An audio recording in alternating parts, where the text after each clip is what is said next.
Welcome back to Explaining Everything, the channel where we dive into the stories and mysteries behind everyday things.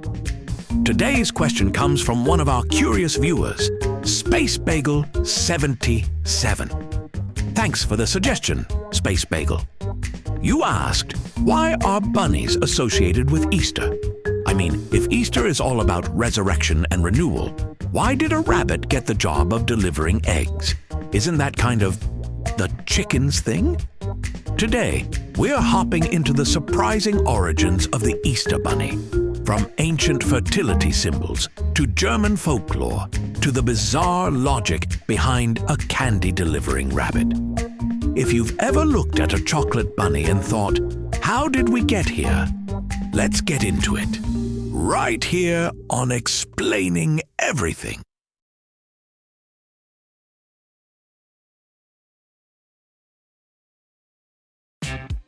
Before Christianity ever stepped into the scene, spring was already a big deal. After surviving months of freezing weather, people were ready to celebrate anything. Warmth, crops, daylight, not losing toes to frostbite. And spring festivals across Europe often centered around one major theme: fertility. Everything was coming back to life. Trees were budding, animals were reproducing, and the world was basically rebooting itself. Enter the rabbit, or more specifically, the European hare.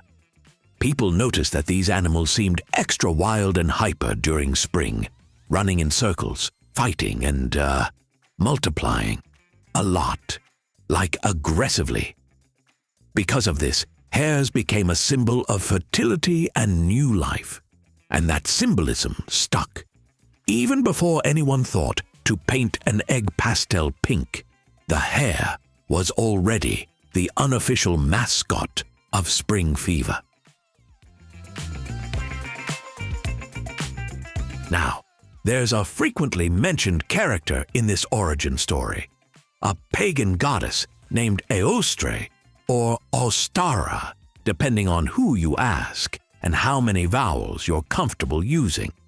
She was supposedly a goddess of spring and fertility, and in some versions of the legend, she had a hare as her sacred animal. There's even a story where she turns a bird into a hare that lays eggs, which, I'll be honest, sounds like the kind of thing someone comes up with after one too many meads. Historians are still debating how legit this goddess is. The only written record of her comes from an 8th century monk named Bede, and even he was like, I heard this somewhere, maybe. So it's hard to say if Ēostre was a major deity or just the result of some medieval improv. But regardless, the connection between rabbits, fertility, and spring was strong and sticky enough that it eventually wiggled its way into Christian traditions. As Christianity spread across Europe, it didn't totally erase the old spring traditions. It adapted them. It was kind of a don't cancel the holiday, just rebrand it situation. Instead of celebrating the return of crops and chaotic rabbit behavior, Easter became a celebration of the resurrection of Jesus. But many of the old themes, rebirth, new life, nature waking up, lined up nicely with that message.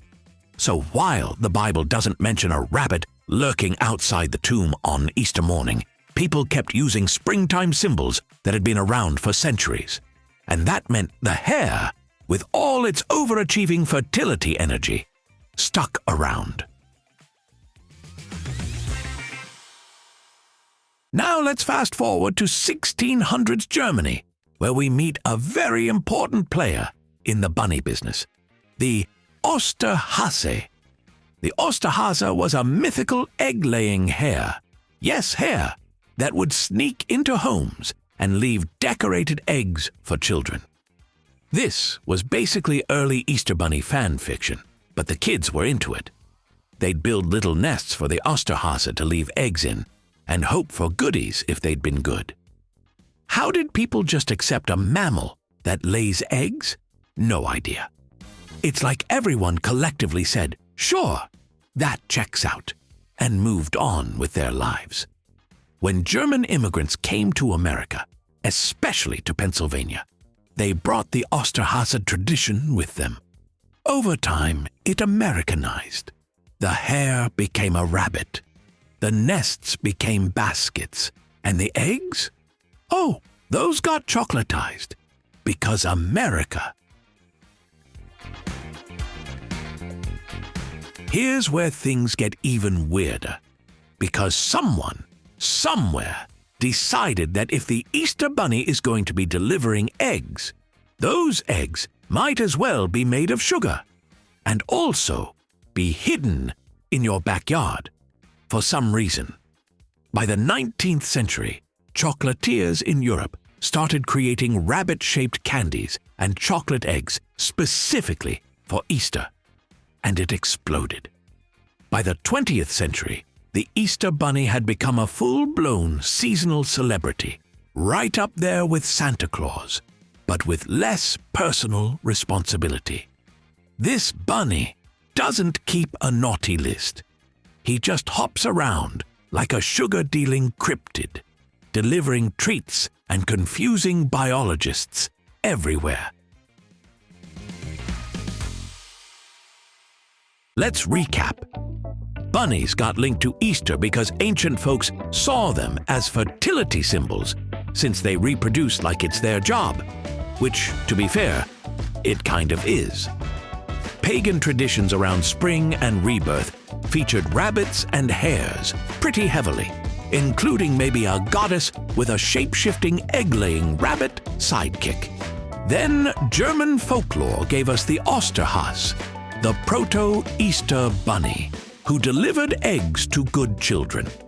And immigrants brought that story to America, where it got absorbed into broader Easter celebrations, commercialized, and turned into a chocolate empire.